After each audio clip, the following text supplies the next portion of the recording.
Son fils, il a tout investi en lui. Il a tout donné. Et c'est ce fils-là qu'il a pris. Il l'a livré pour toi. Il l'a livré pour toi. Réfléchis, dit Dieu. C'était à l'université. Il réfléchit. Si tout son fils-là, c'est ce qu'il a. Il n'a rien d'autre. C'est ça qu'il prend pour te donner. Qu'est-ce que Dieu va retenir pour ne pas te donner? Dis-moi. Est-ce une voiture? Est-ce un avion? Ça vaut ton fils? Vous êtes là, ça vaut ton fils? Hein? Ce que vous voulez là, ça vaut ton fils?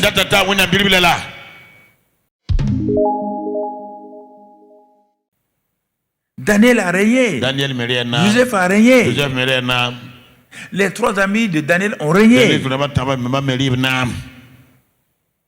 À cause de la sagesse. La sagesse, l'élément principal. Non, je ne peux pas admettre que toi tu me dises que toi tu pries seulement que tu as un poste ici, on te donne un poste là, tu ne règnes pas.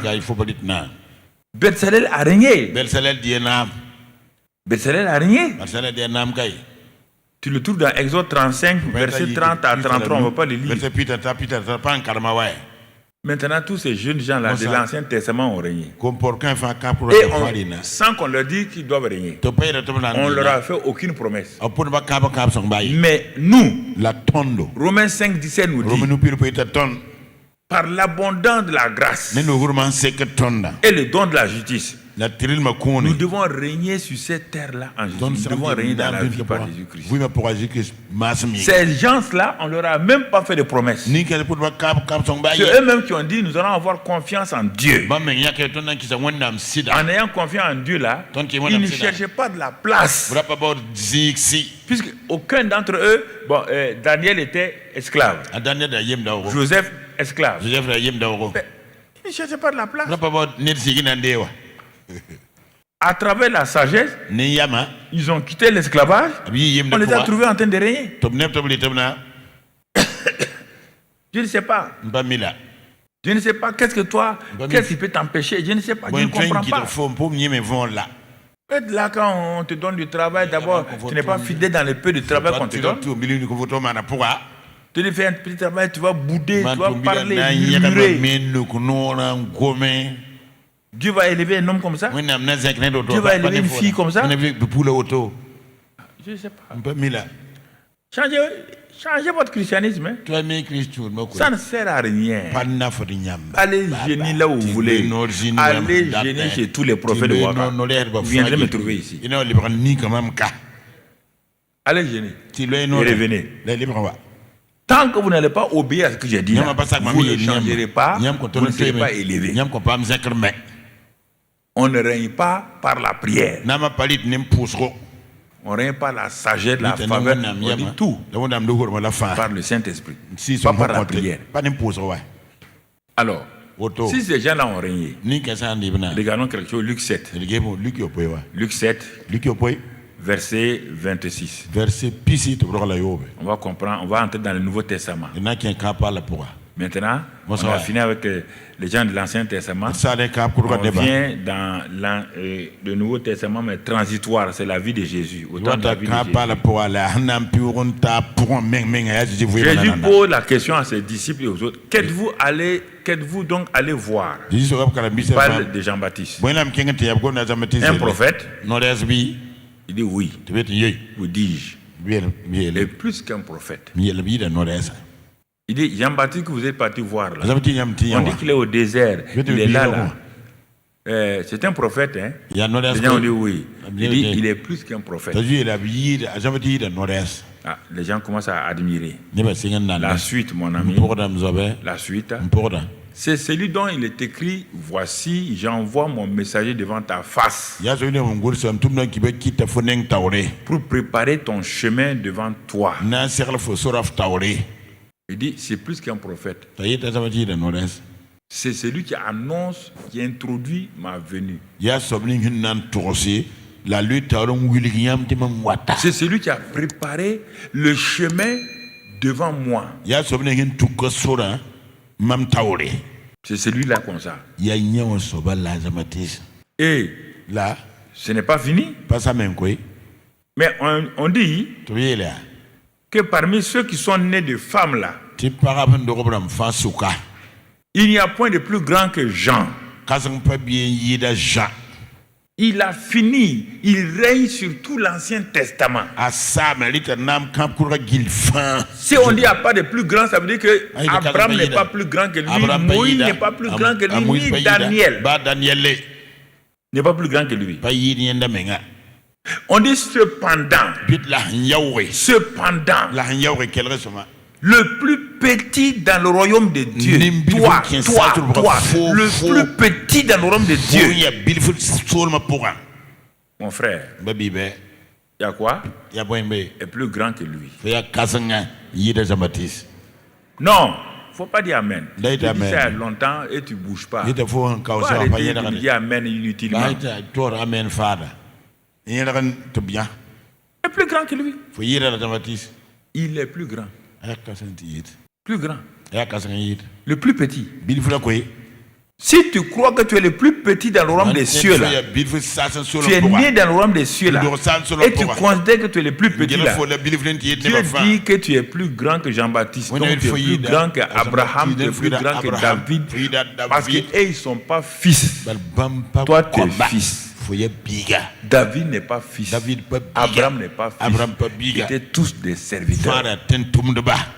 Le fils est plus grand que le serviteur. Toi, tu es entré dans la race des fils, dont le premier est Jésus. Donc, tu vois, Jésus est la tête des fils. Il est le fils aîné. Et toi, tu es né dans son royaume. Mais les fils sont plus grands que les serviteurs. Les serviteurs n'ont pas la nature de Dieu. Ils n'ont pas l'esprit de Dieu en eux. Ils ne sont pas nés de nouveau. Alors que toi, tu es né de nouveau. Et aucun d'eux n'a été appelé lumière. Alors qu'à toi, on te dit que tu es la lumière du monde. Toi, tu es la lumière.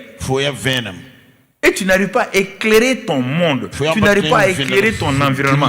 Tu n'arrives pas à éclairer tes situations. Tu n'as pas compris la grâce, la faveur. Tu n'as rien compris. Ne me dis pas que tu as compris la grâce.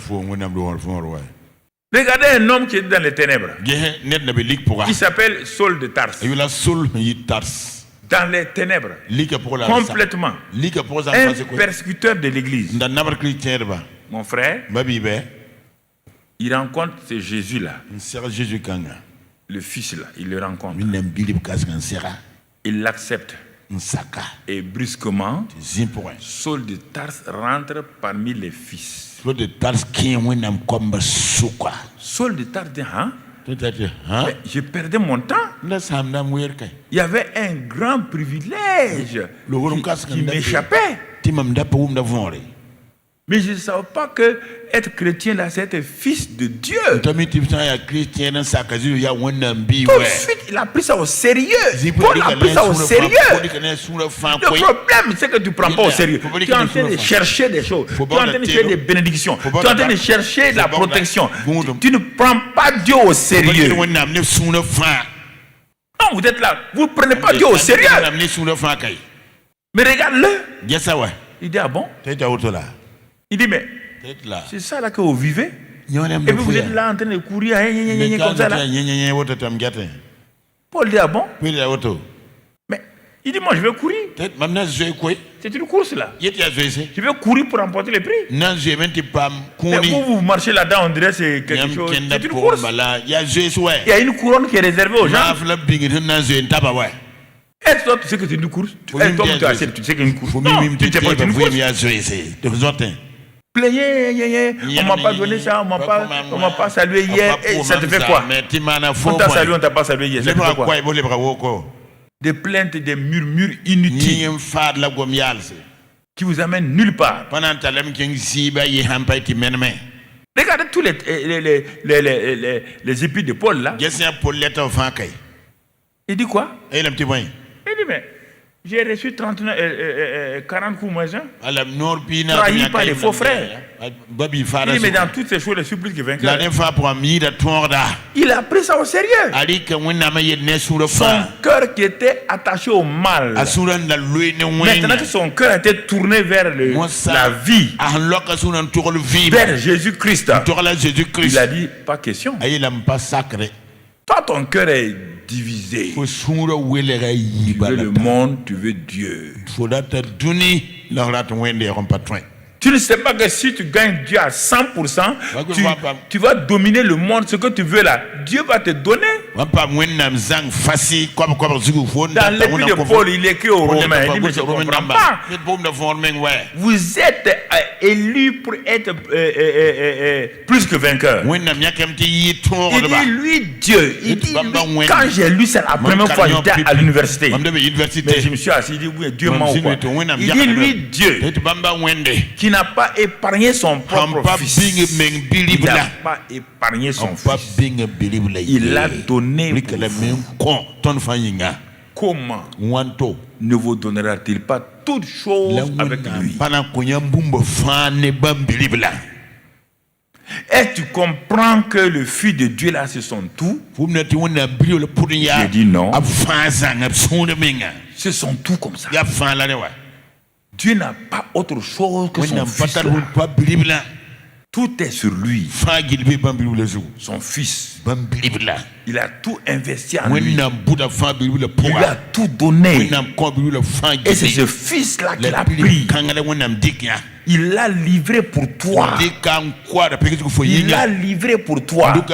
Réfléchis, dit Dieu. C'était à l'université. Il réfléchit. Si tout son fils là, c'est ce qu'il a. Il n'a rien d'autre. C'est ça qu'il prend pour te donner. Qu'est-ce que Dieu va retenir pour ne pas te donner? Dis-moi. Est-ce une voiture? Est-ce un avion? Ça vaut ton fils? Vous êtes là, ça vaut ton fils? Hein? Ce que vous voulez là, ça vaut ton fils? Il faut vivre dans la misère comme ça. Ça vaut son fils? Comment ne vous donnera-t-il pas toutes choses avec lui? C'est depuis ce moment que j'ai décidé de ne pas prier pour l'argent, pas prier pour le travail. Non. Pas prier pour une position. J'aime mieux prier pour être directeur. Tu es descendu le 3 août au Burkina. 75. J'ai pris mon avion. 3 août, je suis descendu. Le 6 août. Tu es nommé directeur. J'ai tous mes papiers avec moi. Je me demandais à être directeur. Tu comprends? C'est ça qui a fait que ma vie chrétienne est allée rapidement. Toi, tu es là à jeûner, prier, pleurer pour être commis expéditionnaire. Je pose la question. Tu ne crois même pas ce que tu viens, ce qu'il vient te dire là. Si le technicien pouvait aller dans Romains 8, à partir du verset 26, on va lire tout ce que Paul a dit là. Si tu t'asseyais, tu regardes ça tranquillement là. Tu vas dire que tu es un incrédule. On va le lire simplement. De même aussi, l'Esprit nous aide dans notre faiblesse. L'Esprit nous aide dans notre faiblesse. Car nous ne savons pas ce qu'il nous convient de demander dans nos prières. Mais là, l'Esprit lui intercède par des soupirs inexprimables. Tu comprends? Et celui qui sonde les cœurs connaît quelle est la pensée de l'Esprit. Parce que c'est selon Dieu qu'il intercède en faveur des saints. On a un intercesseur qui est en nous. Et le deuxième intercesseur est là-haut, Jésus. Regardez ça déjà, quelle garantie. Toi, tes petites intercessions ne peuvent faire quoi? On dit que le Saint-Esprit qui sont le cœur de Dieu là, il intercède en faveur des saints, dont toi y compris. Toi, quand ils sont tes petits jeunes et prières là qui te gardent, ça m'énerve. Hein? Ce sont des jeunes et tes prières qui te gardent. Jésus est à la droite du Père, il intercède pour toi. Le Saint-Esprit en toi, il intercède pour toi. Au lieu d'intercéder pour les autres, tu es en train de prier pour toi. Le Saint-Esprit peut échouer. Vous ne comprenez pas la Bible. C'est en train de chercher des choses que Dieu vous a déjà données. Allons-y, verset 28. Nous savons du reste que toute chose concourt au bien de ceux qui aiment Dieu. Ah, mais j'ai un problème actuellement. On me persécute. Il dit ça concourt à ton bien. Calme-toi. Ça concourt à ton bien. Tu as appelé selon le dessein de Dieu. Ça concourt à ton bien. Car ceux qui l'ont connu d'avance, il les a aussi prédestinés à être semblables à l'image de son fils, afin que son fils fût le premier-né d'entre plusieurs frères. Jésus est le premier-né. Tu es parmi les frères. Tu es aligné dans la lignée des filles de Dieu. Continuons. Et ceux qu'il a prédestinés, il les a aussi appelés. Ceux qu'il a appelés, il les a aussi justifiés. Ceux qu'il a justifiés, il les a aussi glorifiés. Que dirons-nous donc à l'égard de ces choses? Si Dieu est pour nous, qui sera contre nous?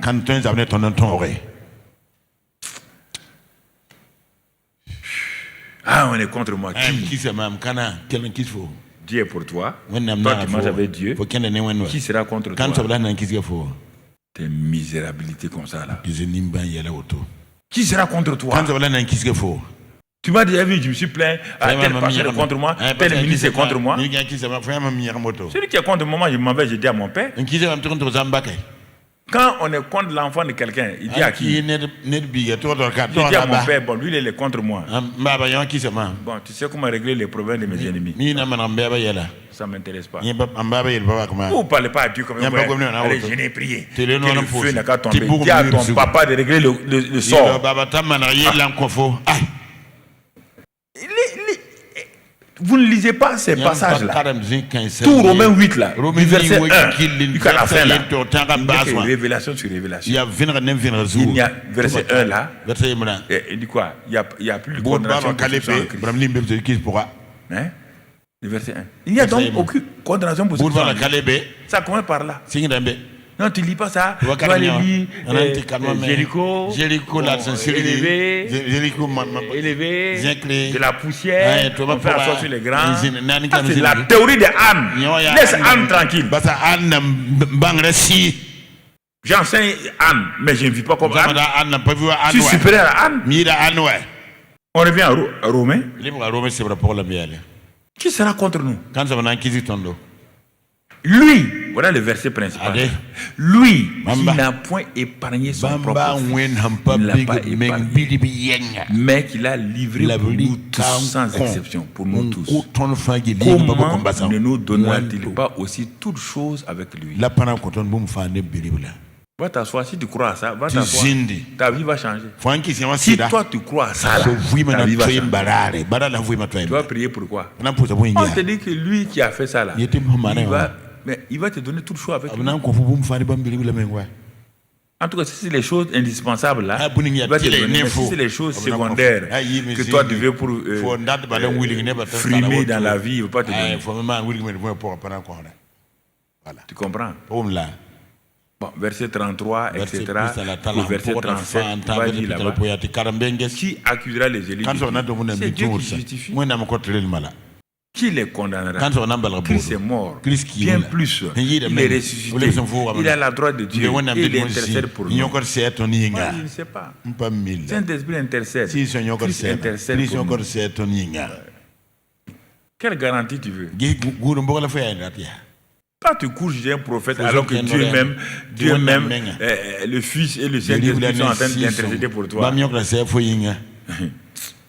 Vraiment.